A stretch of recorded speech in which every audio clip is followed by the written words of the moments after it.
நண்பர்கள் அனைவருக்கும் அன்பார்ந்த வணக்கம். இன்றைய பதிவில் ஜெர்சியில் ஒரு தலைச்சங்கிடாரி ஒன்று விற்பனைக்கு வந்திருக்குது. இதனுடைய பல்லு வந்து 6 பல்லுன்னு சொல்லியிருக்காங்க. நல்ல குவாலிட்டியான கிடாரி தாங்க. தலைச்சனிக்கே நல்ல கரவத்திறன் வாய்ந்த கிடாரி, தெளிவான கலரு, நல்ல கலர் பேஜை கொண்ட கிடாரி அப்படின்னு தான் சொல்லியிருக்காங்க. அருமையான மடி செட்டில் விற்பனைக்கு வந்திருக்குதுங்க. இந்த கிடாரி எந்த ஊரில் இந்த விற்பனைக்கு வந்திருக்குது, இந்த கிடாரியோட தலைச்சல்லாம் எவ்வளோ கறவை எதிர்பார்க்கலாம், விற்பனை விலை எல்லாமே தெளிவாக பார்க்கலாம் வாங்க.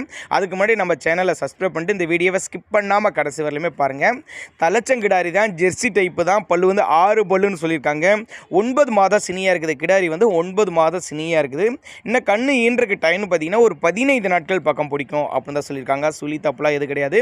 நெத்தி சுழி ஆகட்டும், முது சுழியாகட்டும் கரெக்டான ஸ்தானத்தில் தான் இருக்குது அப்படின்னு தான் நம்மளோட விற்பனை தெரிஞ்சுக்க. அப்படி செம்ம குவாலிட்டிங்க, அருமையான மடி செட்டு, 4 காம்பு நல்லா சீராக இருக்குது பாருங்கள். தலைச்சனுக்கு நல்ல கறவை திறன்னா ஒரு 12-13 லிட்டர் கறவை எதிர்பார்க்கலாம் அப்படின்னு தான் சொல்லியிருக்காங்க. நல்ல பெருங்கூட்டான கிடாரி தான். எங்கே இருந்து விற்பனைக்கு வந்திருக்குன்னு கேட்டிங்கன்னா சேலத்துலேருந்து விற்பனைக்கு வந்திருக்குதுங்க. சேலத்தில் இருந்தால் தமிழ்நாடு பூரா டிரான்ஸ்போர்ட் வசதி அரேஞ்ச் பண்ணி கொடுத்துடலாம் அப்படின்னு தான் சொல்லியிருக்காங்க. ஒருவேளை நாங்கள் கொடுக்கக்கூடிய தகவல் உங்களுக்கு போதுமானதுனா கூட தாராளமாக அவருடைய காண்டாக்ட் நம்பர் டிஸ்பிளே கொடுத்துருக்கேன், தொடர்பு கொள்ளுங்க. இண்டிவிஜுவலாக மாட்டை வாட்ஸ்அப் பண்ணிவிட்டு ஃபுல் டீட்டெயில் தனித்தனியாக கொடுத்துடலாம் அப்படின்னு தான் சொல்லியிருக்காங்க. மாடு வந்து 6 பல்லு தலைச்சங்கிடாரி, 9 மாதம் சினியாக இருக்கக்கூடிய கிடாரி. இன்னும் கண்ணு போட ஒரு 15 நாட்கள் பக்கம் பிடிக்கும். இன்னும் 5 நாள் டைம் இருக்கு. இப்போ இருக்க மடி செட்டோட இன்னும் நல்லா மடி எடுக்கக்கூடிய கிடாரி அப்படின்னா நம்மளோட விற்பனையாக தெரிஞ்சுக்க. அப்படி தேவைப்படும் நபர்கள் மட்டும் தாராளமாக கான்டாக்ட் பண்ணி அனுசரித்து பண்ணி கொடுத்துடலாம் தான் சொல்லியிருக்காங்க.